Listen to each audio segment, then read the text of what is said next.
Alright, my name's Jay, welcome back to another episode of my Turbo Mustang project. The Mustang, run!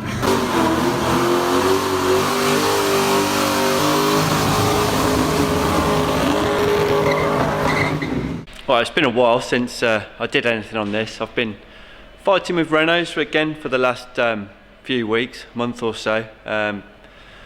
One's now gone, and the one that I'm keeping now has the bits and pieces I wanted to get done to it, and it's ready to go again. So we're back on the real project for a bit. So since the last episode, I can't remember where we left it, but I painted the engine bay with some beautiful rattle can black, which came out perfectly well enough for this car. ABS is now mounted, brake pipes are made, oh, and obviously engine, gearbox, clutch, all that is fitted. I will lift the thing up in the air and show you what the underneath looks like now, because I'm pretty sure that was it was either primed or close to primed. So then, underneath of the car was pour 15'd and then primed, and then a coat of just black bed liner over the top to make it look tidy. Quite happy with how that came out, to be honest. Ran new brake lines to the back, or new brake line to the back, that's how complicated the ABS is on this thing. We've got strange engineering diff input flange on there now to take all the beans. We've got a Sonax billet slip yoke going into the T56 Magnum, which is now mounted. Clutch is also fitted for good. You know, this is all in for what I hope is the last time, unless I've done something silly and it has to come out again. But yeah, that's I don't know how well you're going to see this, but there's a monster triple clutch in there. That was quite an expensive piece, but after seeing how good the one in Craig's Aston is and how much it drives like just a normal car, no horrible snatchiness or grabbiness or anything, and will take, I think they're rated to 1200 horsepower, something like that, so they are ready. What else have we done? UPR cross member, can't remember if that was in on the last one or I was just talking about it. So yeah, that is fitted. Seemed to fit just fine.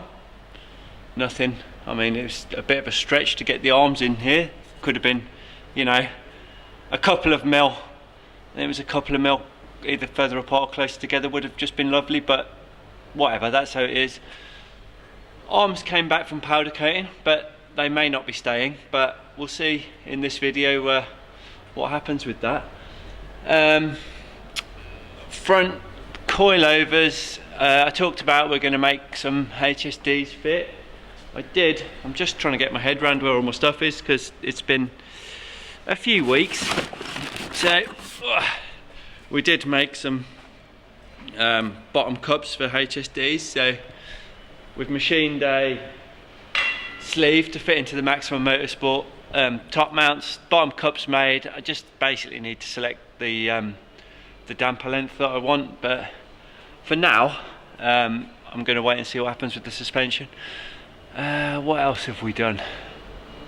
So I just thought about this because it's something that, well, basically nobody in England is familiar with. Nobody drifts one of these things in the UK, or not properly, or well, I say not properly, not professionally anyway. They seem to be getting quite popular in America now. I guess it's because they're pretty cheap and you know, do the job. But this thing's got an independent rear suspension from a Terminator in the back, so it's got 31 spline drive shafts in it.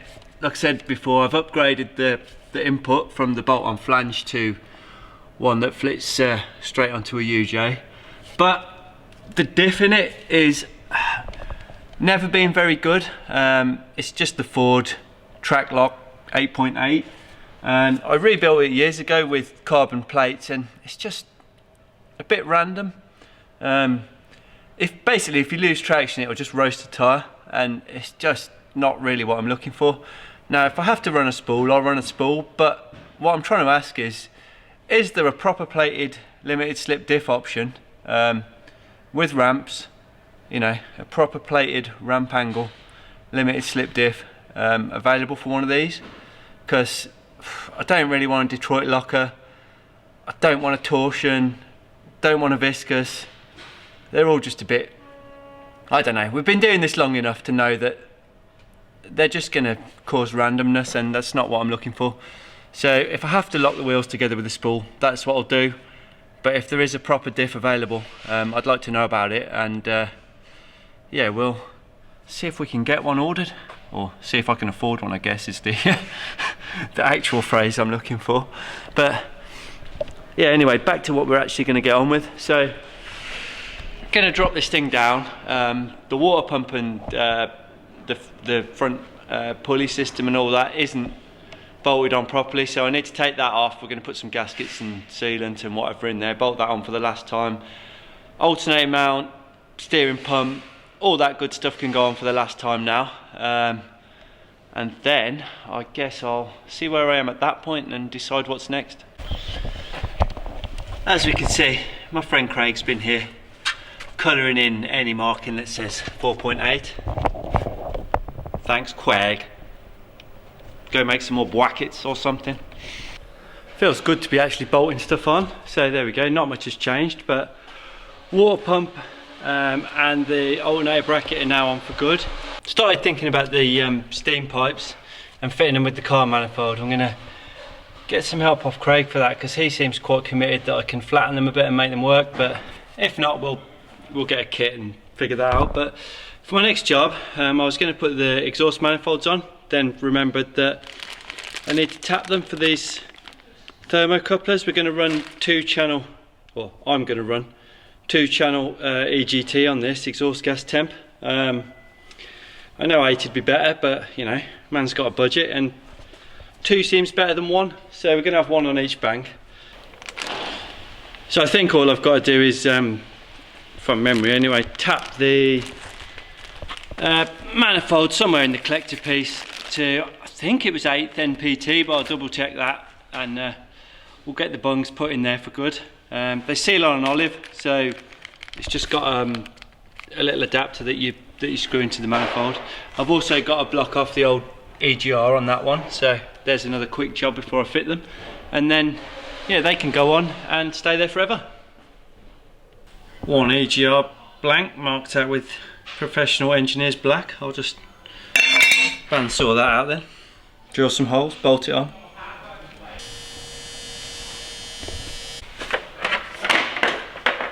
Well, it's the holes drilled. This one is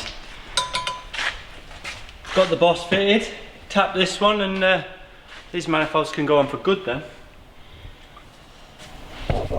That'll do, Rich. Don't need to watch me ruin this. Why not? Because I'll be sad then.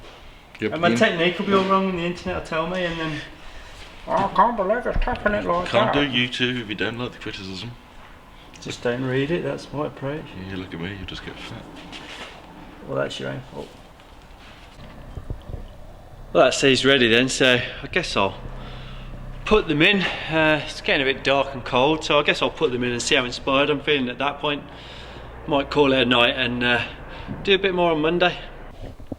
I know what I was hoping to do, but that's one side on. I'm just freezing cold and I want a pizza, so I'm going home for the night and I'll do a bit more on Monday. Welcome back. It's been about a week since I filmed that last bit. I'm now fed and watered and warm again, and I've been tinkering a bit in the evenings. So both manifolds are now on. I hung the turbo on there just for a bit of inspiration. Bottom pipe still needs gaskets putting in, and the turbo still needs gaskets putting in, but you know, gets you a bit motivated when you got the big boy hanging off the side. Next task is intake manifold for the last time, hopefully. That is my job for today. So here he is, all clean. New set of gaskets and seals in it. I just need to find the bolts and we'll smash him on. Well, there's a bit of a sequence to this, a bit like doing heads up, or supposedly there's a bit of a sequence to this, but start with, I'll just nip them down. they've basically only got to be nipped up. The torque rating is 89 inch-pounds, I think, which is basically nothing. So yeah, I'll just nip them all down and then we'll give it the torque.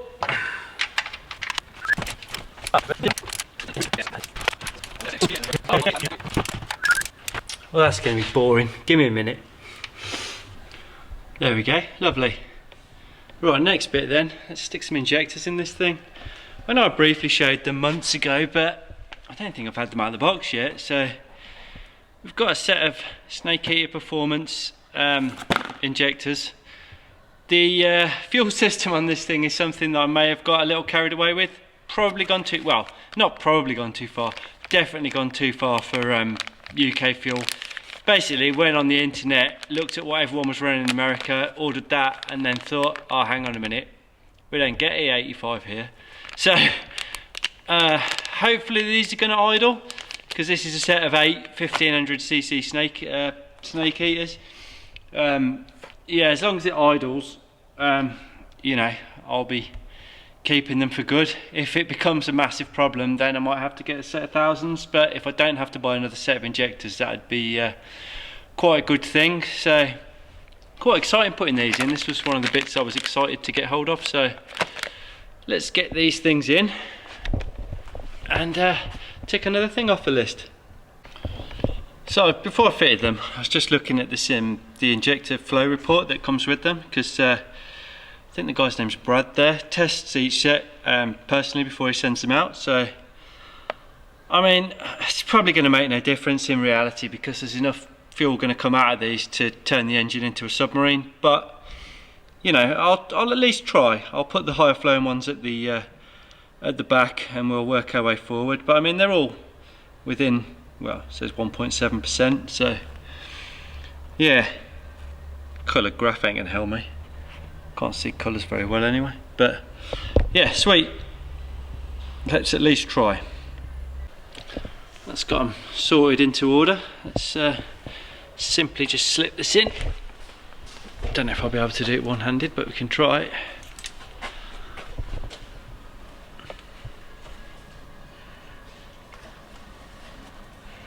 I was going to say not sure if I've got to make spaces or anything, but it doesn't look like it.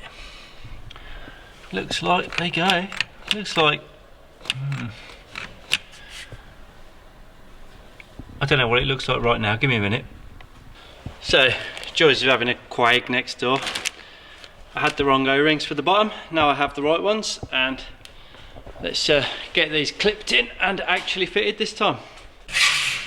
See if I can hold this and do it at the same time, but oh, butter, much better. Alright, sweet, we are injected. Let's bolt that up. That's the throttle body done. Map sensor in. It's a 4-bar GM one on the recommendation of Sloppy Mechanics.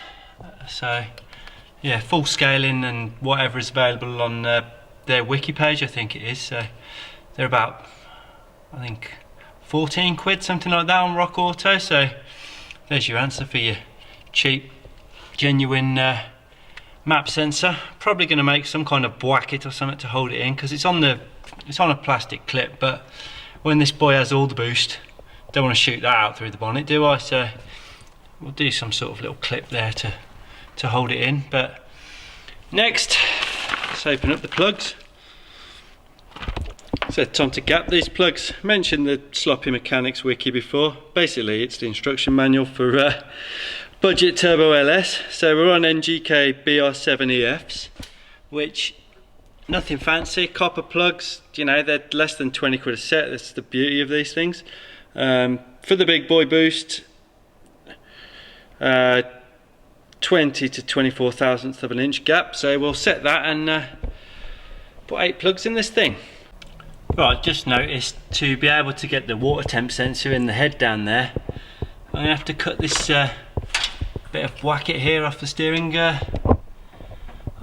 pump. So I'll just whip that off quickly, cut that off, then that can go back on.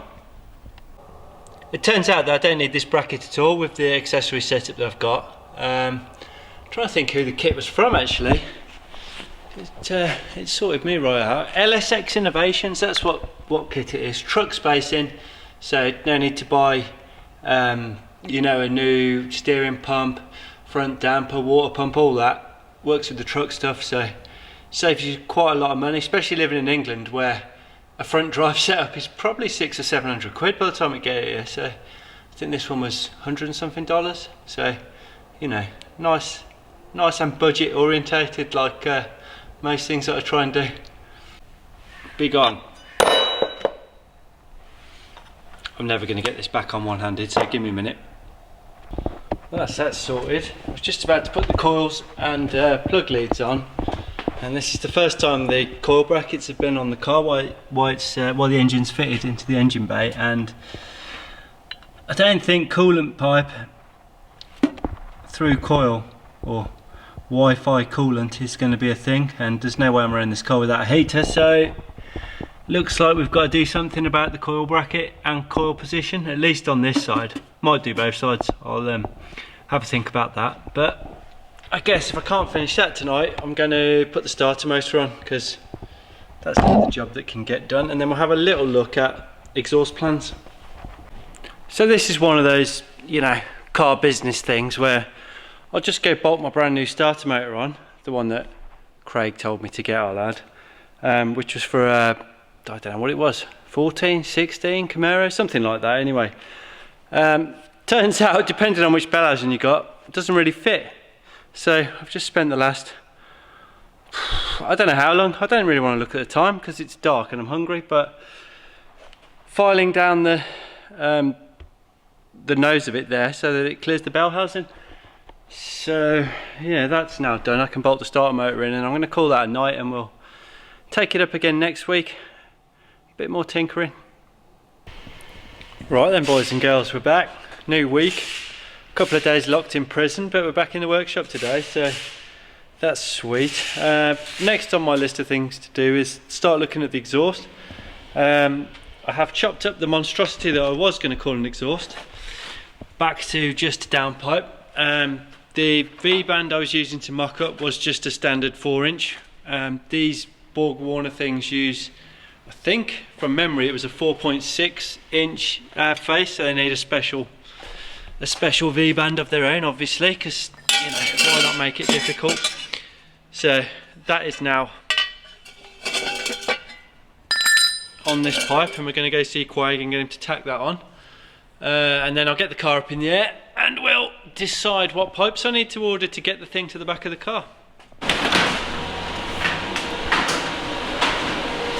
Ow! Looks like I've timed that quite well.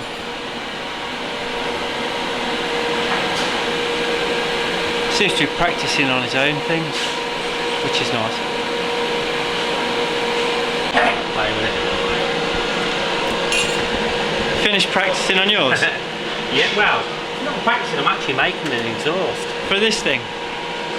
No, this is new welder. I know, yeah, that's what I'm saying, so... Yeah, no, it's alright, I've actually just tried a new torch. We normally use just normal torch, but this is a whatever lens it is, but it's quite good. And you Whatever, a technical term. and you can see through when you like welding around pipe, which I quite like, so... Well, could you just then... I haven't used that term in a while. No, I know, I've not really been doing much welding. Look, No. Nate made me this as well. It's nice of him. Nice little thing, yeah. Well, this fits quite nicely. Can you just put a couple of tacks inside that, please, in case I've got to take it off? Inside it? Yeah, in case I've got to take it off again. Okay. Just put like 4 on or something, or whatever. No problem.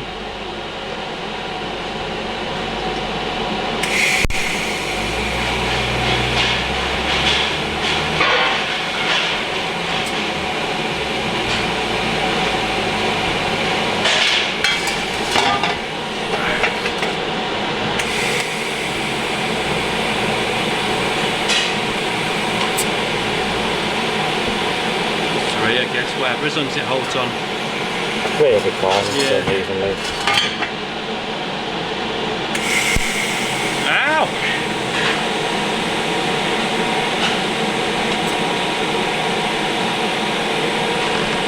really nice actually. It's nice. Oh, I thought you meant the V-band. I thought that was quite nice. I don't tend to use like the massive cups because they use so much gas, but that doesn't seem to need loads of gas. So what is this thing? It's a 300 amp AC DC Lincoln welder. Nice. It's got like, it's nice like on when you go into AC, you got like an automatic function and it sort of works itself out. So if you're not doing like lots of repetitive jobs, you've got something a little bit odd to do, you can put it on auto and it sort of works it out. Because I don't weld like all day every day, you haven't got time to practice and set all the settings up, and it's very easy to just turn on and use. So it welds really nice. So cool. Well, it's good. Thank you. I'll go and hang this off the turbo and see what mess I'm in. Is that enough on that? Yeah. Yeah, I only need to. Yeah, it's basically just so I can figure out what pipe I need to order. Okay. And come Get on round with my own stuff now, can I? Yeah, come round when you're ready so we can measure this prop shaft. Ah, brilliant. Really cool stuff. Real size. What? 2 inch? They don't call you 2 inch Taylor for nothing, do they? Hey, 3 inch. So that's 3. Yeah. And there's 2 of them. And then there's a big box there. There's plenty. No. We'll see. We'll see. Right, back to this point. Just need to make that go around here, under there, through there, to the back of the car, come out in 2 pipes with some boxes. Let's get it up in the air and see what I need to order. Right, there we go. Now you can see the reason why I put this cross member on the thing. That's 4 inch pipe. You know, it'll go through there. We'll bring it as close to the body as I can down there, through that gap there, and then split it into 2 pipes, I don't know, around here somewhere, and get 2 pipes to the back of the car because you know, this is a Mustang, it needs 2 exhausts basically. I had 2 little boxes, it's gone quite dark, but 2 boxes up here before, 1 on each side, so probably do the same again. And then as the back bit goes around the tank, when the tank's in, there really is no room for more boxes at the back, so it will just have 2 boxes in the system, I guess, and with the turbo hopefully that'll be enough to quieten the thing down. So next task, I guess, well, I need to just write down what I need to get here, how many 90-degree bends I need to get in 4 inch to get to here, and then I'll hope Craig comes round and we'll measure up for the prop shaft, or drive shaft if you're foreign, but we call it a prop here. Right, last job of the night, Craig's come round. We're going to do a bit of measuring for the prop shaft then. Measure twice and cut once and all Well, that. let's hope we order it right once, eh? Yeah. So where do you measure to on this flange? To there. To the centre of the cup. Yeah, okay. To the centre of that one. Okay. I mean, it doesn't really matter. I mean, there is a fair bit of adjustment, isn't there, on this? Yeah, but you know, it's because it's not live axle, I like to run them in as far as I can. For Yeah. one reason. You've got the deep seal on it, so Yeah. that'll actually go a lot further than that. Right. So I normally do it just to there. You can measure to the seal, you can measure the centre, as long as you tell the people you're doing and they understand where you're measuring to. Yeah. Doesn't really matter. So if I hold that on that flange there. 42 1/4. Are we working in inches? Anything over this size I do in inches. Okay. I'll get muddled up. 42 1/4. We're going to write that down quick. Yeah. Have a pen somewhere. Do you want to just double check? Go on then. Let's do it once more just to be sure. Yep. I'm happy 42 with that. 1/4. Right. 42 1/4. So these UJs, wherever they've gone. Well, 1350s, 1360s? Oh. 1350s, I can't remember either off the top of my head. Right, there we go. Just using 2 of these Dana or Spicer 1350 UJs, solid ones, no grease ports on them because apparently that is the stronger It does, if option. the grease and they tend They're to hollow, shift. aren't they? Yeah. So they do break. yeah, so. just 2 solid UJs, and I've got a fancy billet. One for the gearbox, a billet yoke for the gearbox. So Which is nice. yeah, let's And off to our mate Dave Mack to send those measurements to Dave Mack, pay the bill, and get a length of metal with some ends on. yeah. got Cool. Pajero ones to take as well, so You going in the morning? yeah. Even better. Yeah. Right, let's deal with Okay. that then. Yep. Just while I'm thinking about it, just before we finish this episode, I think it was in this episode anyway, we talked about the vent pipes in the head.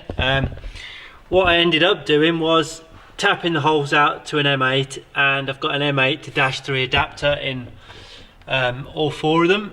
So I shall order some -3 line and some T-pieces, and we'll run those back to the top of the radiator. I'm going to call that one here. I've done some quite exciting things in this episode for me anyway. You know, I'm starting to be relieved that the thing is actually coming together. Stuff's getting tightened up for what I hope is the last time, unless I've done something pretty stupid in the assembly, which, you know, let's not get too carried away, could have happened. In other news actually, I'll just quickly sneak this in here. I had a little delivery the other day. I've had a little bit of a change of heart on one of the big bits of this project. I'm not going to try and tack it onto the end of this video here, because it's going to, you know, it's going to take a few minutes to explain why I've gone this way. But thanks to the guys at Haltech, we're not going to be running a Holly anymore. So if anybody does want a Terminator X, or Terminator X Max even is what I've got, you know, get in contact. I've got one here in the UK that you can have next day. So all that's left to be said then is thanks for watching and caring.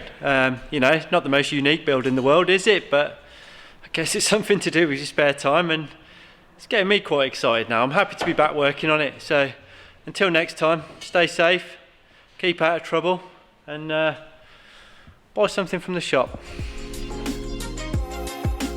At Driftworks, we've helped over 50,000 happy customers since 2004. Our huge online parts store is simple to use, with superb shipping rates to anywhere in the world, and finance options available for UK customers. We live and breathe wheel fitment, so if you have any questions about your own car or any of our products before placing an order, please drop us an email at shop@driftworks.com or give us a call. Thanks for watching.